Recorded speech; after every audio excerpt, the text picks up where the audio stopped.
통칭적으로 교회 안에서의 직분자들 우리는 재직하게 되어지면요, 목사도 장로도 권사도 혹 서리 집사도 다 재직이라. 그런데 예를 들면 강도사라든지 전도사라든지 부교육자들은 당회의 허락으로 재직회를 하게 될 때에 참여할 수도 있는 자격도 주어지는데, 일단 교회 안에서 갖고 있는 그런 직분자들을 다 우리는 재직이라 이렇게 말합니다. 자, 우리 한번 따라하겠습니다. 재직이 살면 교회가 삽니다. 교회가 살면 나라가 삽니다. 여러분 믿습니까? 19명의 재직을 세우면서 기분이 좋았습니다. 그리고 뒤에서 이름을 부르면서 열심히 기도했는데요. 근데 유상호, 양지연 이렇게 이름을 부르려고 하니까 좀 쑥스럽더라고요.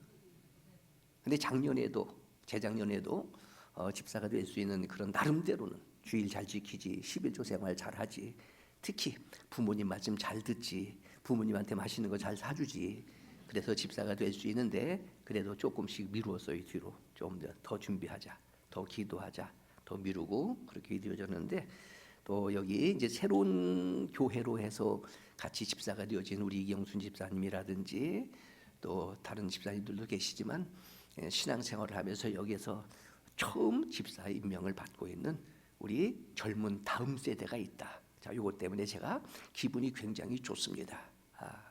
운영이도 그렇고, 이제 운영이라고 하면 안 되겠다. 운영이 집사님. 또 정연이 옛날에는 정연이 그랬는데 정연 집사님. 미나도 아가씨로 여기 교회로 시집을 와서 참 이뻤는데 이제 집사님이 되셔서 집사님. 그래서 적은 부분 것 같아도 뭔가 좀 마음의 표현을 하고 싶고, 또 막 뷔페 가서 맛있는 것도 사주고 싶고 하는 그런 부분들인데, 여러 가지 형편상 그러지를 못해서 그래도 좋은 것이 무엇이 없을까를 고민하다가 제가 그래도 성심당 하니까 대전보다도 외부에서 더 유명한 거예요.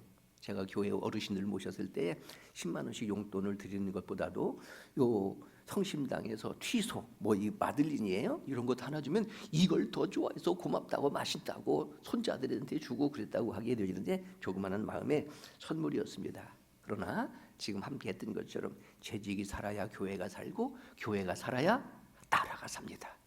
왜냐하면 하나님은 역사의 주관자가 되시고 하나님은 교회의 왕이 되시고 주가 되시기 때문입니다. 탈무드에 이러한 이야기가 있습니다. 하루는 새 한 마리가 하나님께 물었습니다. 하나님, 왜 우리에게는 이 무거운 날개를 2개씩이나 양악궤에 달아 놓으셨습니까? 그러자 하나님께서 이렇게 말씀하셔요. 네가 날 수 있는 것은 그 무거운 날개 때문이란다. 여러분, 비행기가 엔진 추진에 의해서 나는 것과 같지만은 기류에 의해서 나는 겁니다. 날개에 의해서 날아가게 되어지는 거예요. 우리는 날개를 원하지만은, 하늘을 날고 싶지만은 무거운 날개는 싫어한다.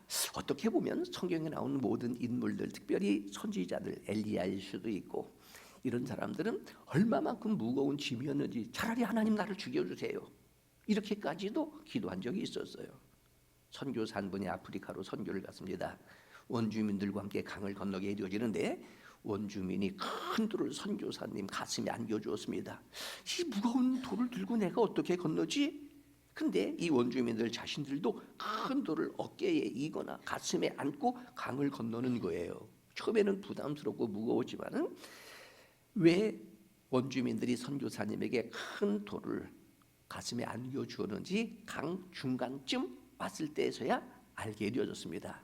강 중간쯤 오게 되어지니까 급류가 흐르게 되어지는 거예요. 만약에 무거운 짐이 없었다면 급류에 휩쓸렸을 수밖에 없었을 것이다.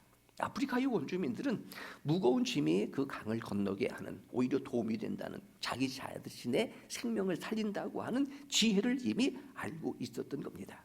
여러분, 가벼운 것만, 쉬운 것만, 편한 것만 좋은 것은 아니다. 그것만이 행복은 아니다.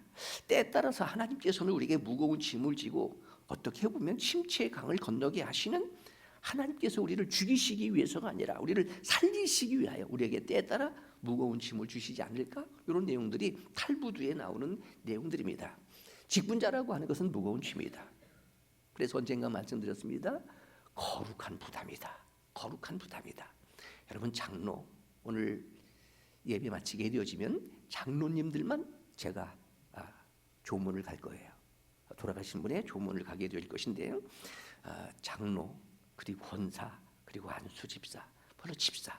어떻게 보면 믿음이 크면 클수록 참 무거운 짐이 있다. 여러분, 우리 교회 내에서 가장 큰 무거운 짐은 누가 있다고 생각이 되어져요?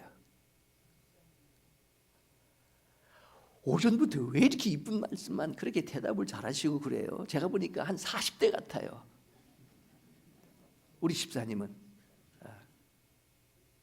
우리나라로 말하게 되어지면 가장 큰 짐을 지고 있는 그런 사람이 누구일까 생각하게 되어지는 거예요. 물론 때에 따라 부담스러운 짐이지만 어떻게 보면 그 짐이 내가 이 세상을 살아가야 하는 이유가 되어지고 나를 살리는 훗날 거룩한 부담이 훗날 하나님 앞에 면류관이 되어질 것이다. 재직 임명을 하면서 특별히 재직 교육을 받지를 않았습니다. 그래서 오늘 봉독하는 말씀은 가장 성경의 기본적이면서도, 그래서 제목을 그렇게 붙였어요. 재직의 교과서. 재직의 교과서.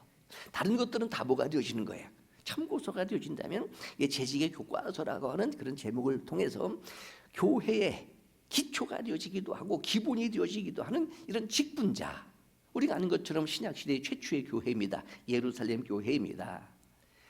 더 일을 잘해야 되겠다, 내가 좀 탁월하게 뭔가 좀 한번 소명을 혹은 사명을 완수해 보아야 되겠다 하는 그것보다도 더 중요한 것은 오늘 봉독한 말씀에서 요 정도까지만 해도 대단히 잘하는 것이다. 그래서 오늘 봉독한 말씀, 특별히 사도행전 2장부터 시작되어지는 이 예루살렘 교회는요, 모든 교회의 모델이 되어지고 우리 영광교회의 모델이 되어지고 모든 재직들의 모델이 되어지는 교과서가 오늘 봉독한 말씀의 내용입니다. 우리 영광교회가 좋은 교회가 되기를 원하지만 예루살렘 교회보다 더 좋은 교회가 될 수가 없다. 지금처럼 하는 것만 해도 잘하게 되어진다. 내가 초대교회의 7 집사보다 더 막 능력 있는 더 좋은 그런 일꾼이 되어진다기보다도 성경에 기록된 교과서이니까 성경에 기록되어진 이 정도만 해도 참 잘하게 되어질 것이라. 우리 기도할 때도 많은 분들이 인용되어지는 것처럼 목사 한 사람에 의해서 교회가 성장되어지는 것이 아니다. 반드시 목사와 재직의 동력이 있게 되어진다. 또 있어야 된다. 초대 예루살렘에 성령도 충만하고 믿음도 충만하고 2장부터 시작이 되어지면 사도들의 가르침을 받고 서로 유무상통하고 떡을 떼고 기도하고 이러면서 교회가 날마다 부흥하게 되어집니다. 그래서 이 사도행전에 기록되어지는 모든 교회들은 이 시대의 지상교회의 모든 교회의 교과서가 되어진다. 대표적인 의미를 가지고 있다. 동시에 교회와 속성과 사명, 그리고 교회의 구조와 질서, 심지어는 지상교회이기 때문에 완벽할 수는 없습니다. 죄인들이 모여있는 곳이기 때문에 성령 충만하고 거룩하고 하나님이 축복하시는 교회도 문제는 있을 수 있다. 문제가 발생할 수 있다. 그래서 문제가 없기를 바라지만은 그렇지 않고 문제가 있을 때 그 문제를 어떻게 해결해 가느냐라고 하는 것이 지혜이고 능력인데 오늘 본독한 말씀이 바로 그런 것들을 설명하고 있는 겁니다. 먼저 1절에 시작되어집니다. 교회가 부흥되어지고 있다. 제자의 수가 더 많아졌다 하는 건 뭐예요? 교회가 지금 믿는 자의 수가 더 많아지는 교회의 부흥을 말하는 겁니다.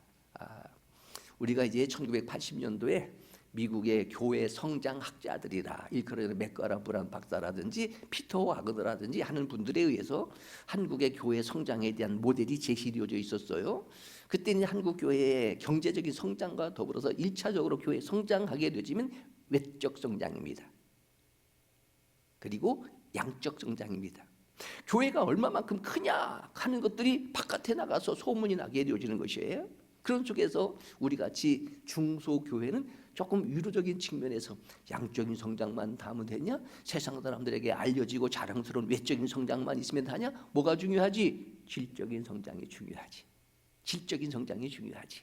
그런데 지나보니까 양적으로 많아야 질적인 것도 있게 되더라 하는 거예요. 그런데 질적인 성장보다도 목사 입장에서 더 중요한 성장은 내적 성장. 이 내적 성장이라는 건 뭐예요? 교회의 결속력, 교회의 행복, 예배 잘 드리고 기도하고 아름다운 사귐과 교제가 있고, 그리고 조금 하게 되어지면 개척 성장이라 해서 교회가 또 다른 교회를 개척하게 되어지는 이런 성장들이 있는데, 어쨌든 지금 오늘 1절의 말씀에 보니까 예루살렘 교회가 초대교회가 제자가 더 많아졌다라고 하는 것은 1차적으로 양적 성장, 숫자가 더 많아졌다.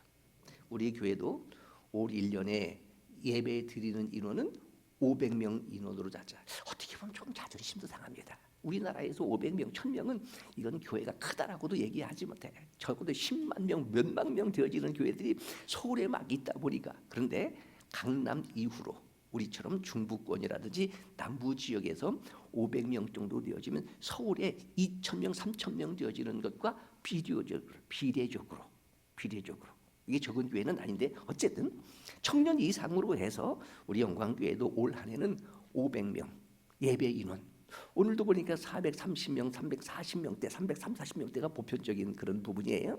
조금 더 우리 한번 전도도 해보고 구역 식구들에게 조금 결적자들에게 연락도 해보자 하게 되면 450명, 460명 이 정도 되는데 이것은요 코로나19 이전에 미치지 못하는 겁니다. 2020년 코로나19 이전까지 저희 교회가 한 10명만 더 모이면 500명이다. 한 20명만 더 모이면 500명이다. 그렇게 되어졌던 거예요. 근데 지금 코로나19 이후에 아직도 보지 못하는 그런 사람들이 많이 있기 때문에 회복은 되어져 있지만은 그 코로나19 이전까지 가지는 못해도 그래도 교회는 반드시 뭐 해야 된다? 성장되어야 된다. 그래야 교회의 모든 문제들이 뭐 해줄 수 있어요? 커버가 되어질 수 있고 이해가 되어질 수 있는 거예요. 아무리 행복하고 좋아도 우리끼리 하게 되어지고 교회가 줄어들고 교회가 쇠퇴하게 되어지면 좋은 것도 나중에는 다 상처가 되어지고 아픔이 되어지는 겁니다. 어쨌든 올 1년 교회 뭐 하자고요? 부흥하자. 그래서 옛날 1414 번지 저쪽에 있을 때는 5층 건물로 교회가 있을 때는 교회 성장위원회라고 하는 것들도 만들었었어요.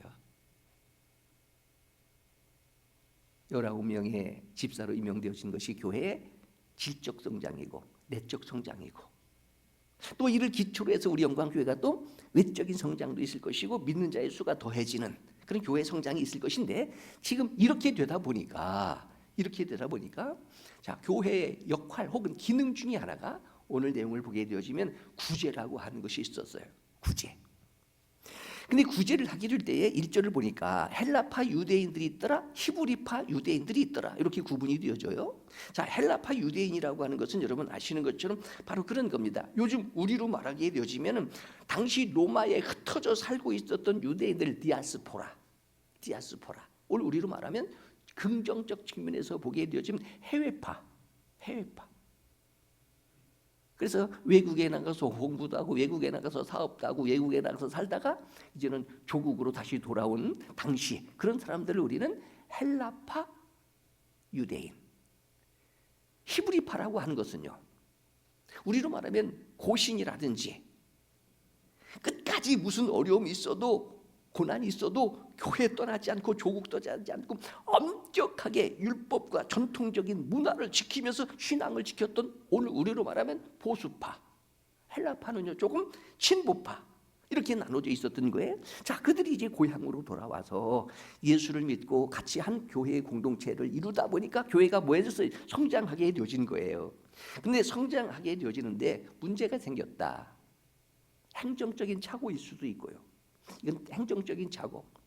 헬라파 유대인들이 보니까 자기들의 과부들이 구제에 빠지는 거예요. 근데 그 일을 지금 누가 하고 있어요? 조국을 지켰고 교회를 지켰던 그런 히브리파 사람들이 구제를 하는데 구제하는 중 헬라파 사람들의 일부가 빠지게 되어지니까 1절 마지막에 뭐 하기 시작한다? 원망하기 시작한다. 자 이것은 성경에 대한 이해 또 교회적인 측면에서 목사의 마음으로 누구는 빼놓고 누구는 제외하고 그런 것은 아닙니다. 하다 보니까 뭐 할 수 있어요? 놓칠 수 있어요. 빠질 수 있어요. 충분히 교회에서 그럴 수 있다는 말입니다. 매일 구제하다가 헬라파 과부가 구제에서 빠지는 행정적인 착오로 인해서 혹시 소홀했을지도 모르지요. 뭐가 나오는 거예요? 원망이 나오는 거예요. 자 어떻게 보면요. 그래도 교회에서 대접을 한다, 구제를 한다. 예를 들면 한 번, 두 번 빠졌어도 한두 명이 빠져서 전체적인 측면에서 고마워야 되지 않겠어요? 근데 이 하나 때문에 지금 상처를 받고 원망하게 되어지는 거예요. 근데 여기서 말하는 이 구제라고 하는 이 단어는 뒤에 나오는 그런 말씀처럼 오늘 우리가 가난한 사람들에게 돈을 나눠주는 어떤 그런 측면보다도 단어적 측면에서 말하게 되면 디아코니아. 봉사라는 말입니다. 섬김이라는 말입니다. 그러니까 가만히 보게 되어지면 섬기는 사람보다 섬김을 받는 사람, 누가 복이 있을까? 주는 자보다 받는 자? 우리는 그렇게 되어지잖아요. 근데 성경은 그렇지 않습니다. 받는 자보다 주는 자가 복이 있는 거예요. 여러분, 기쁨과 행복도 그렇습니다. 섬김을 받는 사람은 한 번, 두 번, 세 번 받다 보면 에헤 이까짓것 하게 되어지지만, 섬기는 사람의 입장에서는 더 많은 고민이 되어지고 더 큰 기쁨과 행복이 되어져요. 오늘 제가 성심당 마들린이었습니다. 받는 사람은 이거 10번도 더 먹었다. 근데 주는 사람은 얼마나 고민했는데요. 성심당 하면 기본으로 튀소거든요. 튀김수프로 기름에다 튀기는데 그 기름을 알 수가 없어요. 내가 뭘로 튀기는지. 근데 제가 먹어보니까 뭐 하는 거예요? 부드럽다. 이렇게 고민하는 거에 별것 아니라 해도. 근데 받는 사람의 입장에서는 차라리 돈으로 주지. 얼마든지. 그러니까 이렇게 섬기고 굳이 하는 사람들은 혹시 그런 착오가 있을지 몰라도 그런 고민 속에서 굳이 하는데, 받는 사람의 입장에서는 오늘 말씀해 보니까 왜 빠지느냐 우리만, 이런 문제들이 생기게 되어지는 거예요. 자, 그러자 우리가 잘 아는 것처럼 2절 이하의 말씀에 보게 되어지면 계속 되어지는 3절까지로 나오는 것이겠지만은, 자, 사도가 오늘로 말하면 목사입니다. 집사들을 불러놓고 재직들을 불러놓고 그들은 제자예요. 지금 사도행전 6장까지는 제자라고 구분되어지지만은 뒤에 이어서 나가 후반부에 가게 되면 성도 같은 의미를 가지고 있는 거예요.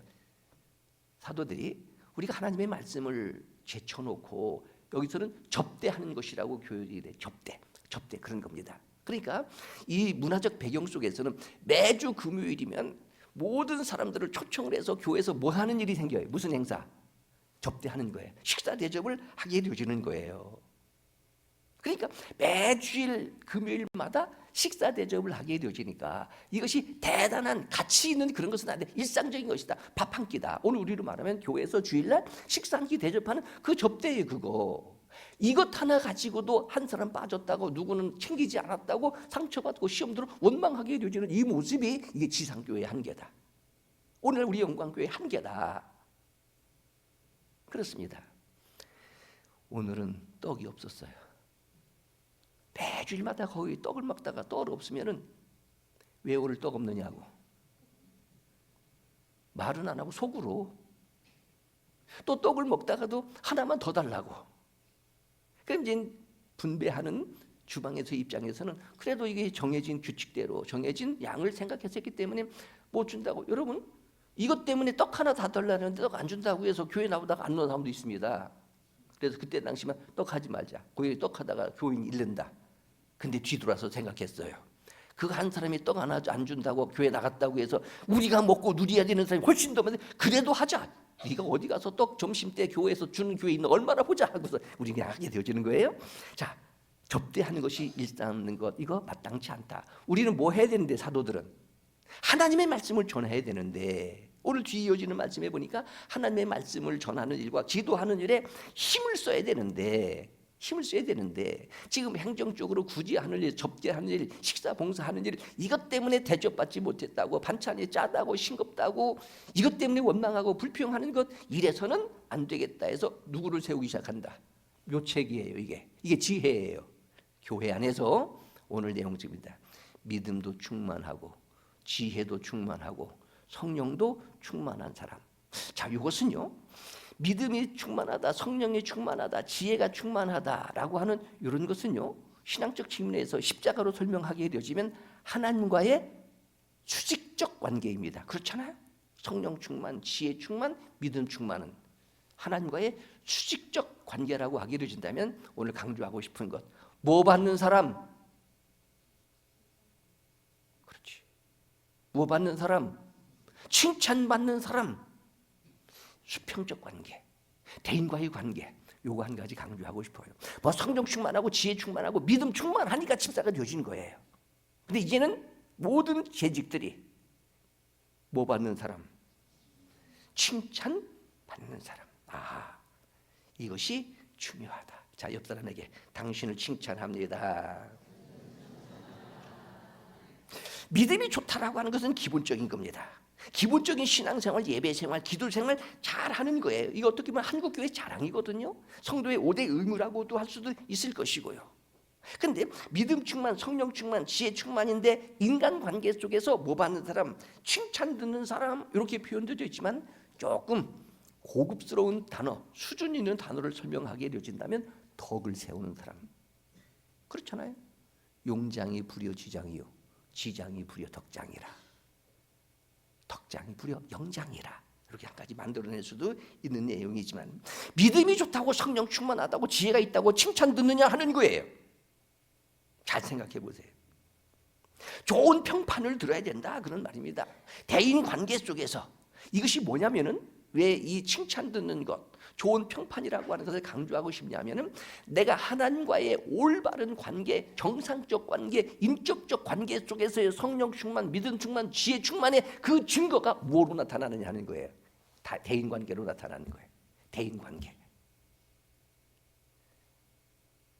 요한 1서 2서에 보이지 않는 하나님을 사랑한다고 하면서도 보이는 형제를 사랑하지 않으면 그건 거짓말장이라.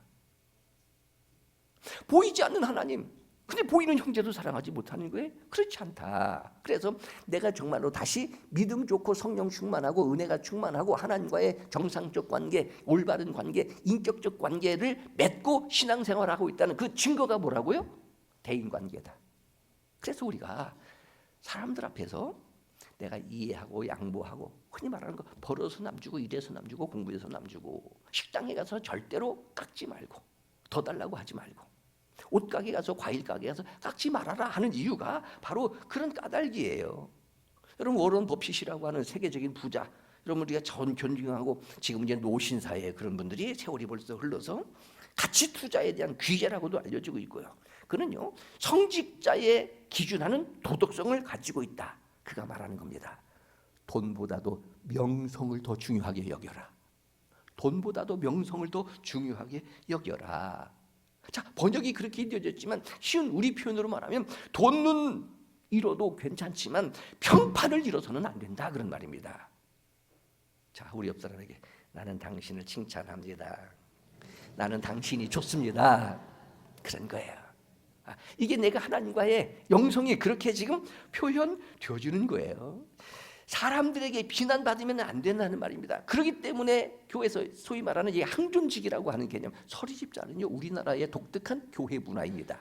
성경에서 말하는 집사는 사도들이 안수하였다라고 하는 건 안수 집사를 말하는 거예요. 근데 이제 우리나라는 학습이라고 하는 어떤 절차라든지 설이라고 하는 어떤 절차를 통해서 이게 한국 교회의 문화인데, 자 그러니까 칭찬 듣는 자, 덕을 세우는 자, 평판 좋은 자를 선택하기 위해서 우리 뭐 한다? 공동의회를 통해서 투표하는 겁니다. 그러니까 투표하는 거예요. 올 10월 달이면 먼저 되어진 장로 7년차 되어지는 한 세 분에 대한 신임 투표를 하게 되실 거예요. 이게 교회에 정해진 법이에요.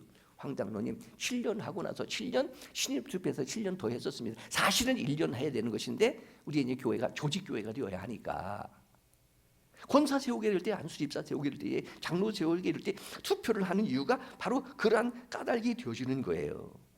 자, 그런데 세우는 이유가 뭐냐 하는 거예요. 오늘 3절의 말씀에 보면은 사실은 집사라고 하는 말은 안 나옵니다. 근데 우리는 보편적으로 안수하였다서 7 집사 이렇게 말하게 되는데, 자 우리가 지금 성령 충만하고 지혜 충만하고 칭찬 듣는 자 7을 세워서 그들에게 무엇을 일을 맡기고라고 하는 요 단어, 맡기고, 이것이 뭐 하는 거예요?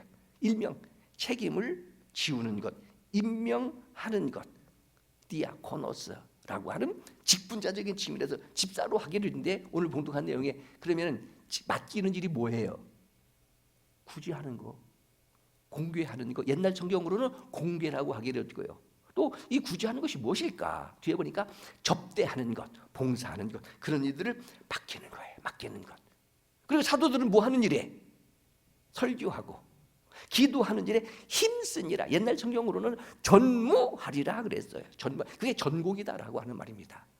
기도하는 일. 그러니까 잘 생각해 보세요. 교회의 우선순위가 뭐냐 하는 거예요. 기도하는 일. 교회의 우선순위는 물론 구제도 있어야 되고 봉사도 있어야 되고 하지만은 교회가 교회에 되는 제1 우선순위는 뭐다? 하나님의 말씀을 전하고 배우고 그리고 뭐 하는 일? 기도하는 일. 기도하는 일. 이게 교회의 본질이에요. 근데 그 일에 주도적인 전문가들이 사도들이었으니까 오늘날 말하면 목사이니까 그 일을 하도록 그렇게 굳이 하는 일, 봉사하는 일 그런 일들은 누군가에게 맡겨야 되는데 왜 잘난 사람, 명예 있는 사람, 권세 있는 사람, 인물 좋은 사람으로 하지 않고 오늘인 것은 신앙적인 조건, 지혜가 있어야 되고 믿음이 있어야 되고 성령 충만하고 성령의 인도를 받는 성령의 사람이어야 하느냐 하는 거예요. 근데 교회는 내가 누구랑 친하니까 당신은 한 그릇 더 드셔. 너는 당신하고 내가 친하니까 떡 하나 더 줄게. 이렇게 되어서는 안 되는 인격이 되어야 되니까 공의로워야 되니까 정의로워야 되니까 누가 공의롭고 정의롭다. 성령 충만하고 지혜 충만하고 믿음 충만한 사람이 그 일을 책임을 지고 맡은 일들이에요.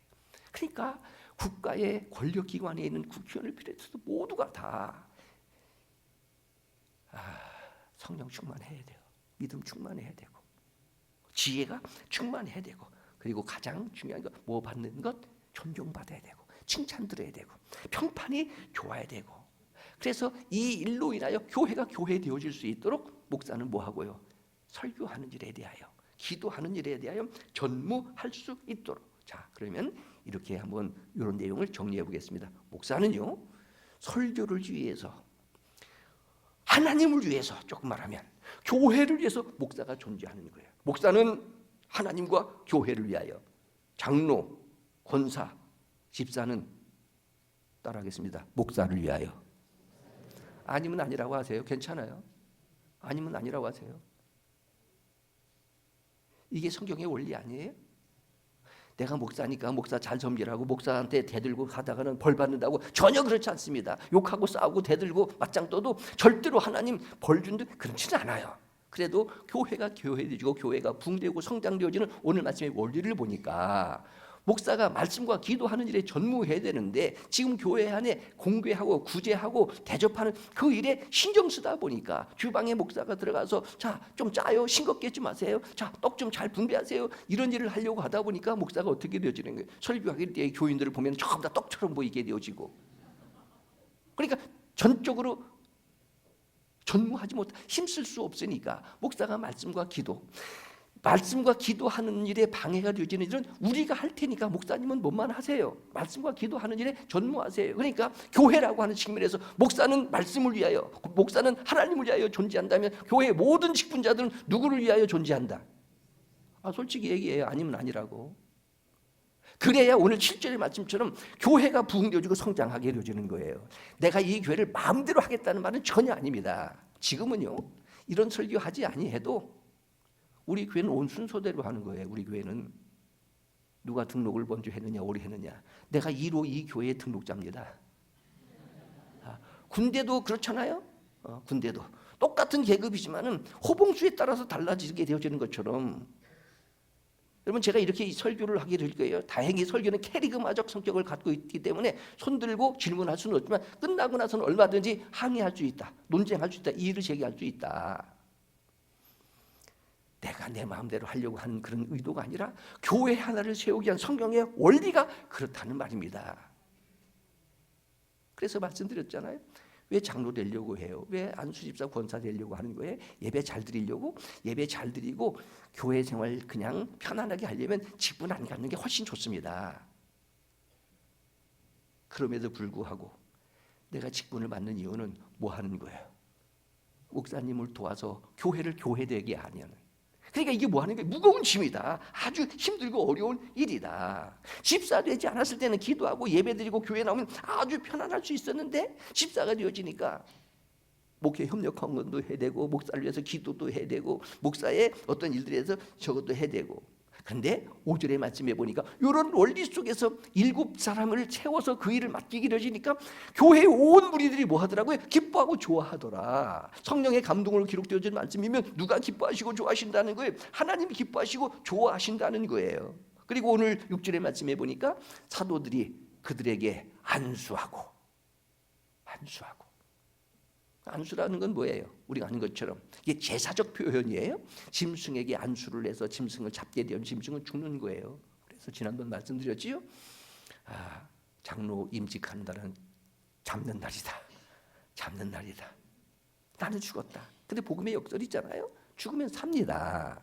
내가 낮아지면 높아지는 거예요. 내가 먼저 대접하면 내가 대접을 받게 되어지는 거예요. 안수라고 하는 것은 구약 시대에 제사 드릴 때 사용되어지는 용어인데 하나님이 주신 직분을 택한 그 사람에게 임하는 예식이 안수라고 하는 거예요. 이 사람을 이제 하나님께 바칩니다. 하나님께 드립니다. 자, 오늘 다시 정리. 오늘 말씀을 보게 되어지면 이렇게 좋은 예루살렘 교회도 지상의 교회에 한계가 있었다, 문제가 있었다. 역시 우리 교회도 마찬가지입니다. 연말 연시에 교회가 이제 새해를 맞이하면서 여러 가지 준비도 하고 지금 조금 괜찮잖아요. 여러분 콘솔 박스를 어젯밤 10시까지 우리 장로님 목사님들이 해가지고 지금 여러분 편하게 듣게 되어진 거예요. 이 콘솔 박스 이게 1,200이 아니잖아요. 6,700만 원 들여서 지금 콘솔 박스 하나만 지금 바꾼 겁니다. 어젯밤 10시까지 광민이도 와서 애쓰고 수고해서 이렇게 예배를 드리게 되어지는 거예요. 근데 저는 10시까지 없이 그냥 갔어요. 왜 갔느냐고요? 오늘 설교를 위해서. 그 일을 누가 한 거예요? 장로님이 하고 집사님들이 하게 되어진 그런 것들이라. 그럼에도 불구하고 우리 교회도 완벽한 교회다라고 생각하지 않습니다. 문제가 있습니다. 제가 볼 때 정말로 이런 아쉬움들이 있어요. 근데 참 다행스럽다라고 생각하는 이유는 내가 느끼고 하는 이런 문제들을 여러분들은 모른다고 하는 것이 나는 은혜예요. 그냥 전혀 모르고 예배를 드리는 거예요. 뭐 전혀 몰라요. 난 이것이 얼마나 큰 은혜인지 하나님께서 여러분의 눈을 다 막아주시는구나 하는 생각도 하게 되어지고요. 근데 문제는 그런 문제를 어떻게 해결하느냐 하는 것이 중요한데 오늘 말씀이 바로 그것을 설명하고 있는 거예요. 자, 지금까지 했던 이런 말씀에 의해서 이렇게 재직들을 직자들을 잘 세우고 나니까 오늘 마지막 결론 7절입니다. 교회가 이렇게 되어집니다.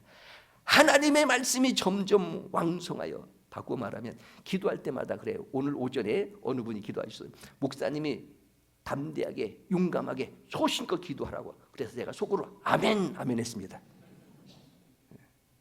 나는 우리 교회가 참 좋은 것 중에 하나가 내가 소신껏 기도할 수 있다는 것. 또 장로님들이 그렇게 할 수 있도록 저를 뒷받침해 주었어요. 사실은 장로님들이 목사님 오늘 왜 그렇게 설교하셨어요? 나 찔렸어요. 찔렸다는 말은 뭐예요? 설교 듣고 상처받았다는 말이거든. 그런데 그렇게 하지 않고 모두가 다 그냥 하나님의 말씀이려니 우리 교회는 누가 봐서 설교를 해도 그냥 그러려니 하고 그냥 받아들이는 큰 마음, 너그러운 마음이 있다 하는 거예요. 하나님의 말씀이 점점 왕성하다라고 하는 것은 사도들이 뭐 하는 거예요? 소신껏 설교하게 되어지고 성령의 권능이 임하게 되어지고 하나님의 말씀에 감동이 되어지고 모두가 다 아멘 하게 되어지니까 예루살렘의 제자의 수가 더 많아진다는 것이 뭐예요? 부흥되어지고 성장되어지는 게 그때 당시 제사장들도 교회에 와서 순종하더라, 복종하더라. 우리 교회가 이렇게 되고 싶은 거예요. 참된 교회, 먼저가 보다 하나님의 말씀을 가르치고 하나님의 말씀을 선포하고 그 말씀을 소중히 여기고 존중하고 더 크게는 그 하나님의 말씀대로 그 말씀을 위하여 주변에 있는 것들을 관리하고 불이 나갔다 고치고 하는 그 역할을 누가 한다? 집사들이 하는 거예요. 참고로 말씀드리면 교회에 힘들고 어려운 일들이 있을 때 지금 새롭게 되어진 집사님들 중에서도 우리 운용희 집사님, 유상우 집사님, 정현희 집사님 또 어디 갔느냐? 대표적으로 불러요. 막 시켜요. 이 일을 하려고 뭐 한 거예요? 교회 집사가 되는 것이지. 그냥 불려지는 이름 저는 그냥 정현이라고 불러도 괜찮고 운영이라고 불러도 괜찮고 나는 그냥 민철아 이렇게 불러도 난 괜찮아요. 왜? 다 아들뻘들이니까 자녀뻘이니까. 그럼에도 불구하고 집사가 되어지는 이유는 이런 일들을 하게 하려고.